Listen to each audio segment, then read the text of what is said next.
전능하사 천지를 만드신 하나님 아버지를 내가 믿사오며 그 외아들 우리 주 예수 그리스도를 믿사오니 이는 성령으로 잉태하사 동정녀 마리아에게 나시고 본디오 빌라도에게 고난을 받으사 십자가에 못 박혀 죽으시고 장사한 지 사흘 만에 죽은 자 가운데서 다시 살아나시며 하늘에 오르사 전능하신 하나님 우편에 앉아 계시다가 저리로서 산 자와 죽은 자를 심판하러 오시리라. 성령을 믿사오며 거룩한 공예와 성도가 서로 교통하는 것과 죄를 사하여 주시는 것과 몸이 다시 사는 것과 영원히 사는 것을 믿사옵나이다. 아멘. 찬송가 369장, 찬송가 369장, 죄짐 맡은 우리 구주 1절과 3절 찬송하겠습니다. 1절과 3절 찬송가 369장입니다. 죄짐 맡은 우리 구주 어찌 좋은 친군지 걱정 근심 무거운 짐 우리 주께 맡기세 주께 고함 없는 고로 복을 받지 못하네 사람들이 어찌하여 아랠 줄을 모를까 근심 걱정 무거운 짐 아니 진자 누군가 피난처는 우리 예수 주께 기도드리세 세상 친구 멸시하고 너를 조롱하여도 예수 품에 안기어서 참된 위로 받겠네. 아멘.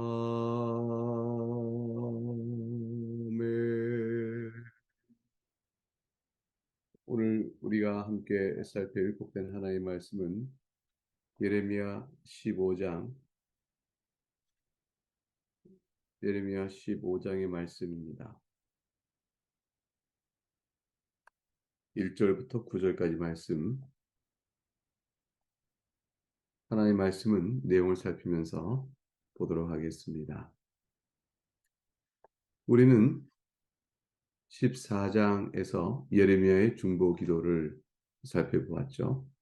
엄밀히 의미에서 예레미야는 중보자일 수 없으니 중보 기도라 하는 것은 마땅치 않으나 그가 이스라엘을 위하여 기도하는 간절함은 자신을 내어주기까지 간절함으로 나아가고 있습니다. 그래서 보통 흔히들 중보기도 이렇게 얘기하죠. 다른 일을 성도가 성도를 위하여 기도하는 것은 우리가 도거라 이렇게 말합니다만 우선 7절부터 14장 7절부터 9절의 말씀을 보게 되면 이렇게 기도합니다. 여호와여 우리 죄악이 우리에게 대하여 증언할지라도 주는 이름을 위하여 일하소서 우리의 타락함이 많으니이다. 우리가 주께 범죄하였나이다.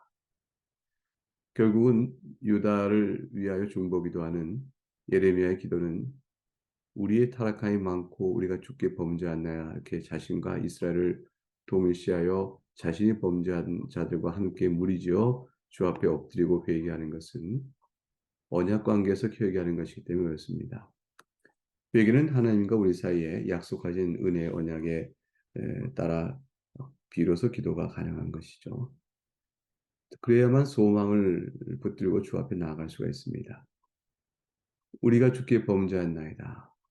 예레미야는 자신을 이스라엘과 동일시하면서 동시에 하나님 앞에서 하나님과 이스라엘 사이에 언약의 관계를 염두에 두고 있는 것입니다. 그래서 8절에 이렇게 말하고 있죠.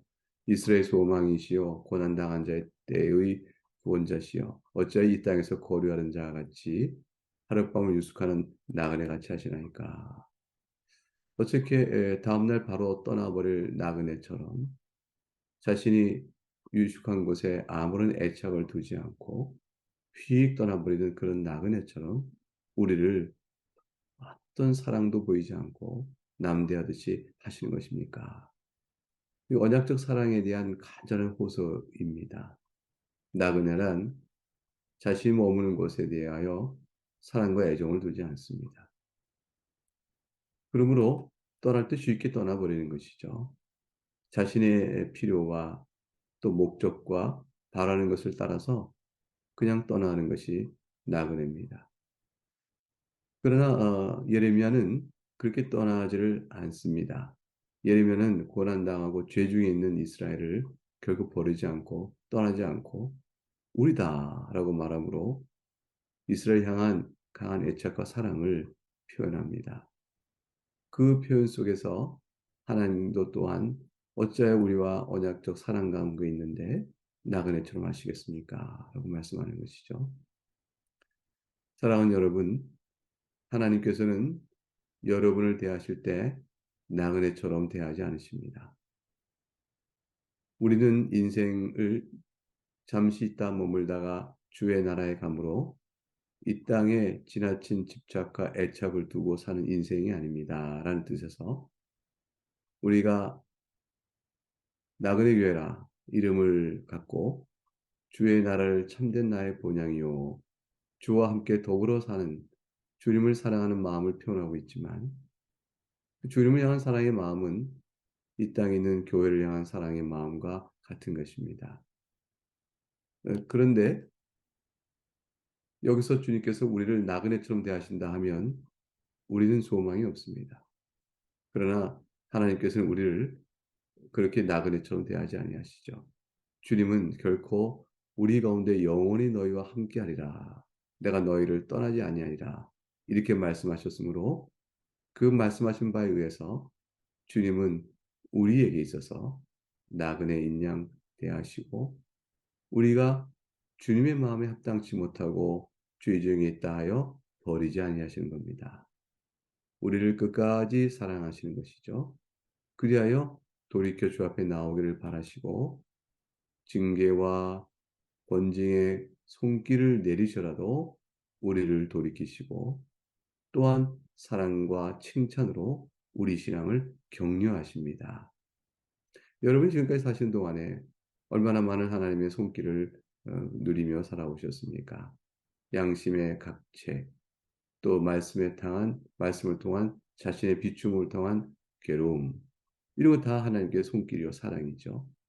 또 주의 말씀과 동행하는 가운데 누려지는 기쁨, 영적인 희락과 즐거움, 순종을 통해서 얻는 행복과 감사, 또 생활 속에서 먹고 사는 문제에 대한 도움의 손길도 섭리를 느끼게 될 때 참된 감사, 이 모든 것들이 주께서 우리와 함께 하시는 것을 누리게 되어집니다. 9절 보면 14장 9절이죠. 어찌하여 놀란 자 같으시며 구원하지 못하시는 용사 같으시니까. 여호와여 그리고 언약을 기억합니다. 주는 그래도 우리 가운데 계시고 우리는 주의 이름을 일컬음 받는 자이오니 우리를 버리지 마옵소서. 우리를 버리지 말라는 말을 감히 어떻게 할까요? 그렇게 죄를 범해놓고 버리지 말라고 말합니다. 이런 떼쟁이가 어디 있겠습니까? 그러나 이 모든 것들의 확실한 기도의 근거해 주는 언약적 사랑 때문에 그렇습니다. 결국 예수 그리스도께서 우리의 구주가 되신다는 것은 또 주를 믿는 자마다 살 것이라는 말씀의 교훈에 따라 우리가 주를 고백하고 회개하고 믿음으로 나갈 때 우리와 하나님 사이에는 언약적 사랑이 굳건히 서 있는 것입니다. 예수 그리스도 안에 있는 언약적 사랑은 결코 우리를 버릴 수 없는 사랑을 묶어주시죠. 그래서 하나님의 마음을 누구보다 아시는 하나님이신 성령 하나님께서 우리 가운데 계심으로 주께 나오도록 하시는 거 아니겠습니까? 에레미야의 기도는 4장 19절에서도 이어갑니다. 주께서 유다를 온전히 버리시나이까 주의 심령이 시온을 싫어하시나이까 어찌하여 우리를 치시고 치료하지 아니하시나이까 우리가 평강을 바라도 좋은 것이 없고 치료받기를 기다리나 두려움만 보나이다. 20절 여호와여 우리의 악과 우리 조상의 죄악을 인정하나이다. 우리가 주께 범죄하나이다. 20절에 우리가 죄악을 했음을 인정하고 주께 범죄하나이다. 이런 상황인데 19절을 다시 그 20절을 가지고 올라가 보게 되면 어찌하여 유다를 온전히 버리시나요? 온전히 버리시기나이까? 버리실 수 없습니다 하는 것이고 주의 심령이 시온을 싫어하시나이까? 싫어하시면 아니 됩니다. 라는 뜻이고 어째 우리를 치시고 치료하지 아니하시나이까? 치료하셔야 마땅한 것이 아니겠습니까? 이런 의미로 연결되어 가는 것이죠. 앞뒤가 모순적입니다. 우리 조상의 죄악을 우리가 인정하고 주께 범죄했을 주께서 우리 유다를 온전히 버리시기 마땅하고 시온을 싫어하시기 마땅하고 우리를 치료하지 아니하시니 마땅하니 우리는 영영이 주께서 버림을 받은 자들입니다. 이렇게 끝날 수 있는 것이죠. 근데 그렇게 끝나지 않습니다. 오히려 우리가 하나님을 더 바라보는 믿음 가운데 있습니다. 어떻게 이럴 수 있을까요? 언약적 사랑 관계 때문에 그런 것이죠. 21절에 주의 이름을 위하여 우리를 미워하지 마옵소서. 이래서 주의 이름을 앞에 내세우게 됩니다. 주의 영광의 보좌를 욕되게 마옵소서. 주의 영광의 보좌를 욕되게 합니다. 주께서 우리가 세우시는 언약을 주의 영광의 보좌 앞세우는 것이죠. 우리가 세우신 언약을 기억하시고 피하지 마옵소서. 여기에 바로 모든 기도의 근거가 있습니다. 주님께서 자신의 이름이 또 자신의 영광의 보좌가 욕되게 될까봐 주님께서 상처를 입으실까봐 손해를 볼까봐 우리를 공의로 다스리지 않으실 수 있겠습니까? 하나님께서 하나님 믿는다는 자들을 벌하신다고 하여 하나님께 손해 보실 게 뭐가 있고 영광이 가리우면 공의 영광이 드러나지요. 그런데 주의 이름을 위하여 주의 영광의 보좌를 위하여라는 것은 다 언약적 사랑의 관계와 관련된 표현들입니다. 하나님 우리를 사랑으로 그렇게 묶으셨으니 하나님의 영광은 결코 훼손될 일이 없고 피조물에 의하여 그것이 어찌 무슨 조금이라도 감할 수가 있겠습니까?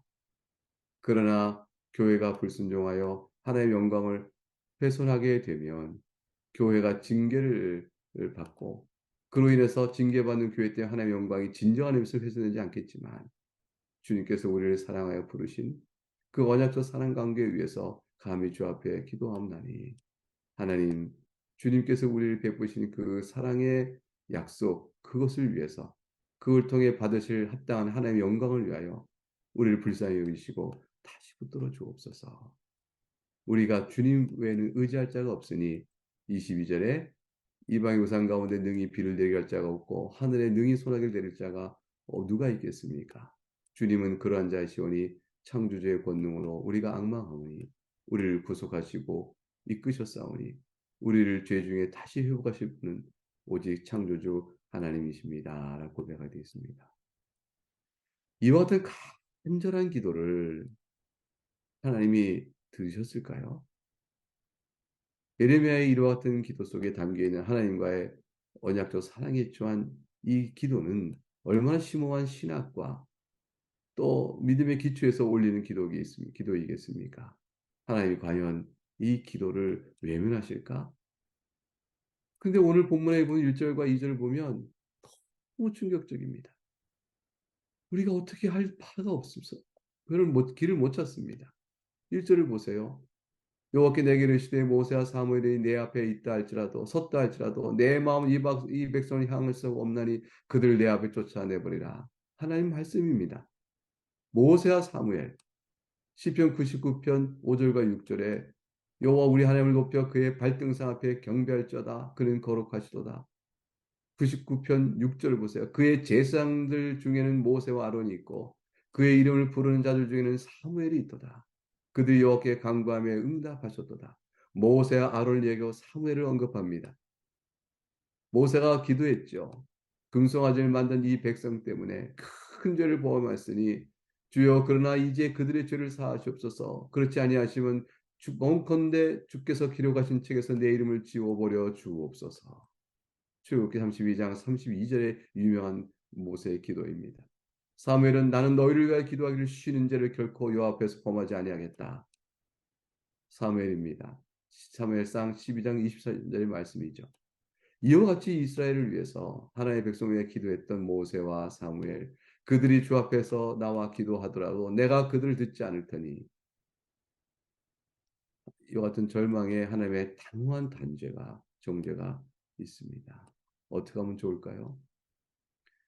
그들이 말하기를 내게 너에게 말하기를 우리가 어디로 나아가리요 하거든 너는 그들에게 이르기를 여호와께서 이와 같이 말씀하시니라. 죽을 자는 죽고 나가고 칼을 받을 자는 칼로 나가고 기근을 당할 자는 기근으로 나가고 포로될 자는 포로되고 나아갈지라 하셨다 하라. 우리가 어디로 나가리요? 하나님 유다 백성이 예레미야에게 불평과 원망하는 말로 말합니다. 하나님의 큰 무서운 심판이 있고 징계매가 있을지라도 그들이 회의치 아니하고 도리어 말하기를 그 환난을 빙자하여 하나님의 징계의 아픔을 빙자하여 하나님께 대하여 불평을 터뜨리는 겁니다. 어찌 이렇습니까? 라는 것과 같죠. 뻔뻔스럽고 죄 중에 있는 자의 모습이죠. 자신이 당하는 모든 괴로움을 통하여 하나님과의 사이의 영적인 교훈과 하나님의 사랑을 도려보고 엎드려야 될 터인데 하나님 내리시는 징계가 권징이 피곤하고 싫어서 어찌 이럽니까? 말하는 겁니다. 떼쓰는 아이, 그와 똑같고 어리석은 아이의 모습과 같은 것이죠. 그러나 죽을 잔 죽음이요 칼 받을 잔 칼이요 기근을 당할 잔 기근이요 포를 잔 포로 나갑니다. 재앙을 사중적인 압박을 계속 표현하십니다. 회복할 길이 없다는 뜻이죠. 3절과 4절을 보게 됩니다. 이와 같은 모든 것의 이유를 말하죠. 그리고 그 당할 형벌을 얘기합니다. 3절을 여호와의 말씀입니다. 내가 그들을 네 가지로 벌하니 곧 죽이는 칼과 찢는 개와 삼켜 멸하는 공중의 새와 땅의 짐승을 할 것이며 네 가지 유다 백성을 파괴할 양상을 말합니다. 전면적입니다. 칼로 죽이십니다. 죽고 난 시체를 개가 찢어 먹습니다. 찢어버립니다. 그 짐승들이 와서 뜯어 먹습니다. 그리고 남은 것을 공중의 새가 쪼아 먹으니 하나님 형벌의 무서움과 완전함을 보여줍니다. 유다 왕 히스기 아들 므낫세가 예루살렘에 행한 것을 말미암아 내가 그들 세계 여러 민족 가운데 흩으리라. 얼마나 죄가 컸기 때문에 이럴까요? 하나님께서 므낫세를 딱 지목합니다. 므낫세는 그의 아버지 히스기야가 영적으로 선한 종교개혁적 놀라운 일을 했지만 그걸 다 다시 뒤집어 버린 자입니다. 심한 악행을 하였죠. 바알 숭배를 하고 심지어는 자기 아들을 희생제물 바치기까지 한 그러한 극악한 자였습니다. 이방인보다도 오히려 더 악행을 했던 시기. 이방인보다 더 오히려 바알을 더 숭배했던 시기. 그리고 지금까지 돌이키지 않고 있는 죄를 하나님 물으시는 거죠. 옛죄를 소급하여 심판하겠다는 것이 아니라 지금까지 그들이 이어온 죄의 관성이 얼마나 지속적인가를 보여주는 것입니다. 그리고 하나님께서 이렇게 죄의 관성이 강하고 지속적이니 내가 너희를 놔두겠냐. 심판을 돌이킬 이유가 없다 하신 거죠. 하나님 너희를 돌이킬 어떤 이유가 있겠느냐. 그래서 5절에 보니까 예루살렘아 너를 불쌍히 여길 자 누구며 너를 위해 울 자 누구며 돌이켜 네 평안을 물을 자가 누구겠는가.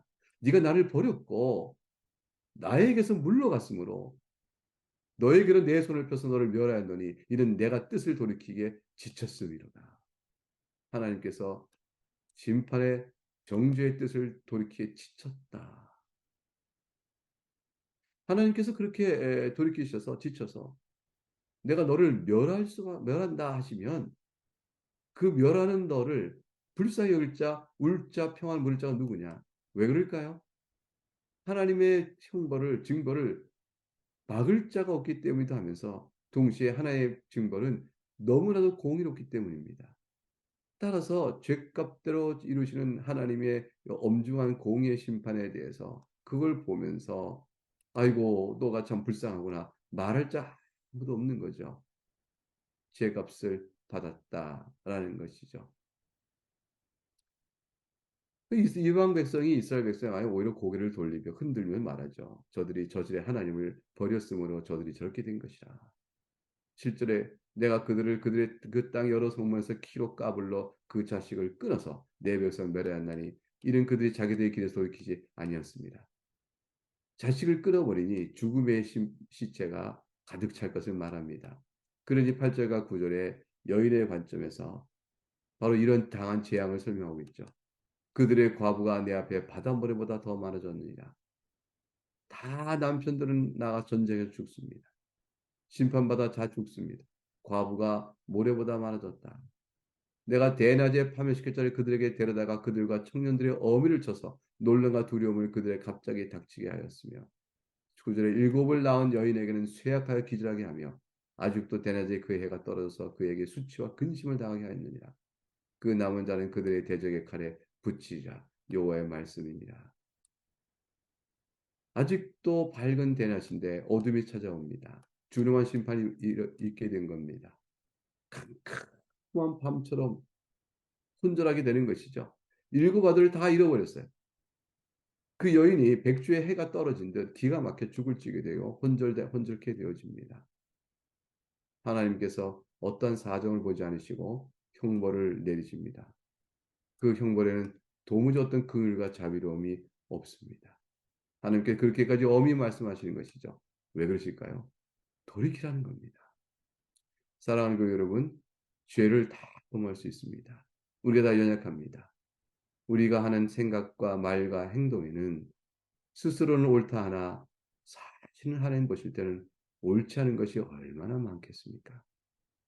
그것을 돌이켜 볼 줄 아는 눈길이 신앙입니다. 그것이 바로 영적인 성숙입니다. 스스로 옳다 옳다 할 자가 회개치 못하는 자가 되는 거죠. 근데 신속히 해야 합니다. 내가 내 뜻을 돌이키기에 지쳤다. 하나님께서 이렇게 말씀하시기 전에 신속히 해야 합니다. 근데 그것은 참된 기쁨과 감사와 평안으로 찾아오게 되어집니다. 아, 그렇구나. 회개가 곧 신앙인 것이죠. 신앙생활에는 우리에게 주 예수께서 주시는 자유자의 기쁨과 성령 안에서 주는 위로가 있게 되어집니다. 그리고 알게 되어집니다. 하나님이 이걸 통하여 나를 다시 위로하시고 나를 다시 세우시고 나를 다시 사랑하심을 나타내 보이시는구나. 뜻밖이죠? 죄인이 회개했는데 사랑을 경험합니다. 모세와 사무엘의 기도도 소용이 없는 저 유다 백성들, 도무지 돌이키지 않는 완악함. 그 완악함은 쓸수록 옳다, 또 내가 진리다, 나는 그릇 됨이 없다 하는 버티는 것이죠.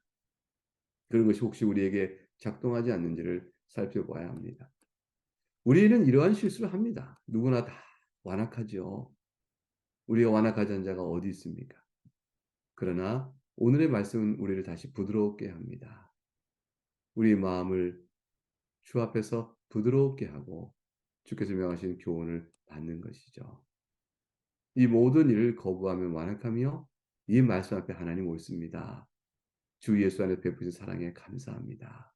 내가 주 예수님으로 인하여 언약적 사랑이 있음을 감사합니다. 주님이 저희를 나그네로 대하지 아니하시고 아버지로 나오시고 붙드시니 그 사랑에 참 감사합니다. 성령 하나님께서 오늘도 우리 마음을 부드럽게 하시사 이 말씀을 듣게 하시고 찬송케 하시니 감사합니다. 하나님께 영광을 돌리며 주님께 소망을 둡니다. 오늘 하루의 삶의 모든 것을 주님께 의탁합니다.